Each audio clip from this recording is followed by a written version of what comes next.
Tsika roza damigny mba mandraky zay ny fiaragna eky nivadiky tantara nagnova pejy anao tafara tsy fantanao fa zaho tegna tia miteny anao za fa tsy mila tiako enao fa tany malamatra ontany tsy maintsy solafaka vadibadiky ambony sy ambany ny fiainagna tiako enao fa tany malamatra ontany tsy maintsy solafaka vadibadiky ambony sy ambany tsotrano anao feky za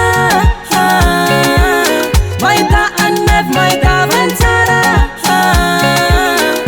mialanao za tsy magnino tanjongatsika ndray samby ompagnarivo agny andro araiky atsarovana za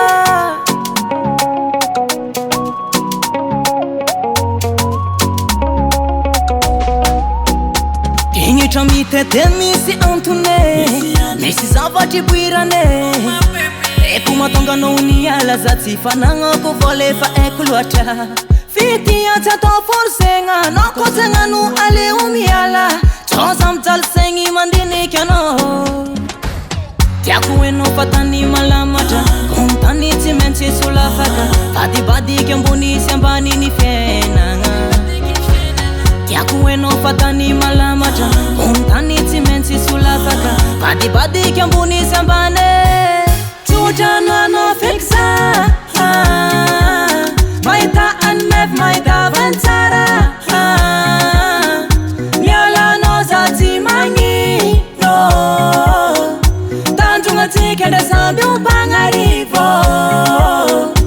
agny andro araiky atsarovana za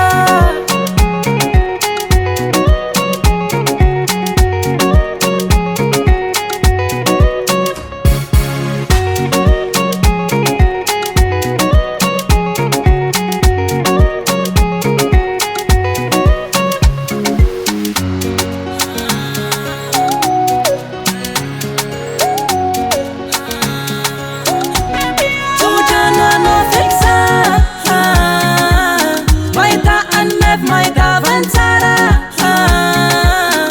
mialanao za tsy magnino tanjongatsika ndray samby